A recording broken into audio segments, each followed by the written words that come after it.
এই ফকিন্নির বাচ্চারা 3,80,000 টাকা খরচ রেখেছে। বন্ধুরা, আপনি নিজেও জানেন না রাজপথ কাঁপছে,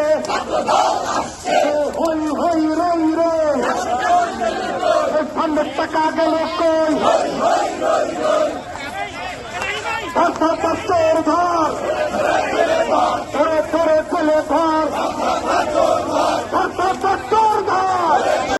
রাজশাহী বিশ্ববিদ্যালয় ছাত্রদল বিভিন্ন সময়ে সামাজিক সাংস্কৃতিক সংগঠনের তারা কর্মসূচি প্রদান করে এবং সেই সকল আমরা আয়োজন করি। আমরা রাজশাহী বিশ্ববিদ্যালয় ছাত্রদলের পক্ষ থেকে এই বিশ্বকাপে LED বড় পর্দার খেলার ব্যবস্থা আমরা আয়োজন করেছিলাম।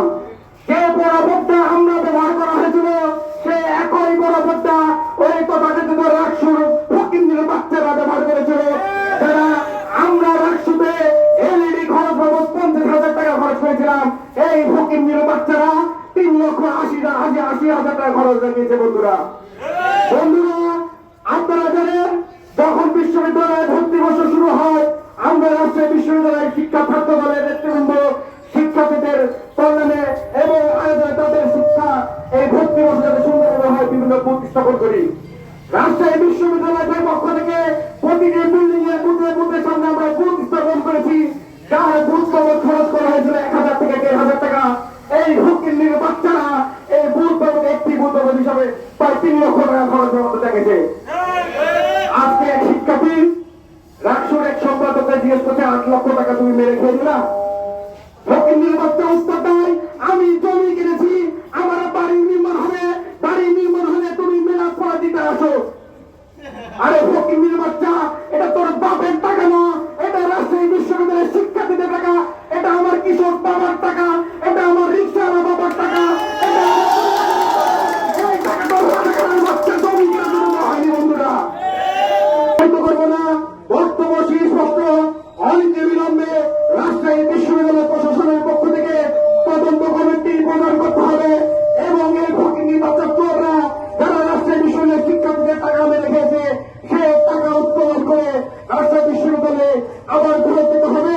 এর প্রতিবাদে আগামী রবিবার রাজশাহী বিশ্ববিদ্যালয়ের ছাত্র দলের আয়োজনে দুপুর 12টার সময় রাজশাহী বিশ্ববিদ্যালয়ের মাননীয় উপাচার্য বরাবর রাজশাহী বিশ্ববিদ্যালয়ের ছাত্র দল স্মারকলিপি প্রদান করবে। সেই স্মারকলিপিতে আপনাদের উপস্থিত হওয়ার আহ্বান জানিয়ে আমার আজকের বক্তব্য এখানে শেষ করছি।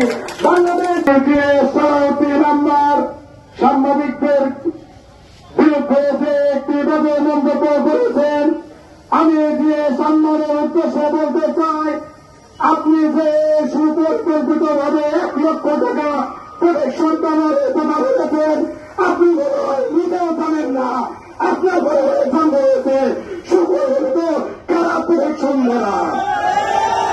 সর্বশেষ একটি কথা বলতে চাই, শিক্ষার্থীদের টাকার হিসাব ভাই দেওয়া লাগবে, স্বচ্ছতা নিশ্চিত করতে হবে, অনিয়মের নিরপেক্ষ তদন্ত করতে হবে, শিক্ষার্থীদের অধিকার নিশ্চিত করতে হবে।